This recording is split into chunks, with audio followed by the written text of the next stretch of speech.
ಮಾಧವ ಇತ್ಯಾದಿ. ಶ್ರೀಕೃಷ್ಣ ಶ್ರಾವಣ ಮಾಸದ ಕೃಷ್ಣ ಅಷ್ಟಮಿಯಂದು ಜನಿಸಿದರು. ಶ್ರೀಕೃಷ್ಣ ಜನ್ಮದಿನವನ್ನು ಗೋಕುಲಾಷ್ಟಮಿ ಮತ್ತು ಕೃಷ್ಣ ಜನ್ಮಾಷ್ಟಮಿ ಎಂದು ಕರೆಯುತ್ತಾರೆ. ಶ್ರೀಕೃಷ್ಣನ ತಂದೆ ವಸುದೇವ, ತಾಯಿ ದೇವಕಿಯ 8ನೇ ಮಗನಾಗಿ ಜನಿಸಿದರು. ಮಥುರಾ ಕೃಷ್ಣನ ಜನ್ಮಸ್ಥಳ. ಅವರ ಸಾಕು ತಾಯಿ ಯಶೋಧ, ತಂದೆ ನಂದ. ಶ್ರೀಕೃಷ್ಣ ತಮ್ಮ ಭಗವದ್ಗೀತೆ ಎಂದಿನ ಯುಗದಲ್ಲೂ ಸಮಾಜಕ್ಕೆ ಮಾರ್ಗದರ್ಶನ ನೀಡುತ್ತದೆ. ಶ್ರೀಕೃಷ್ಣ ಜನ್ಮಾಷ್ಟಮಿ ಹಬ್ಬವು ಭಕ್ತಿ, ಪ್ರೀತಿ ಮತ್ತು ಧರ್ಮದ ಮಹತ್ವವನ್ನು ಸಾರುತ್ತದೆ.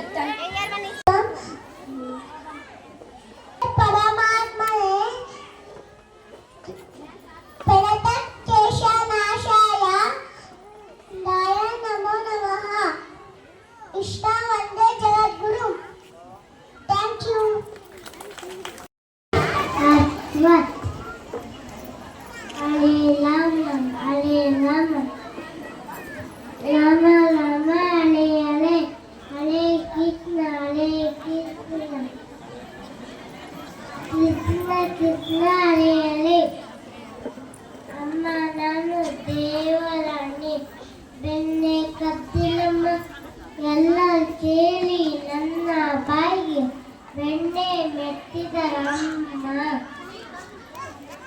Thank you.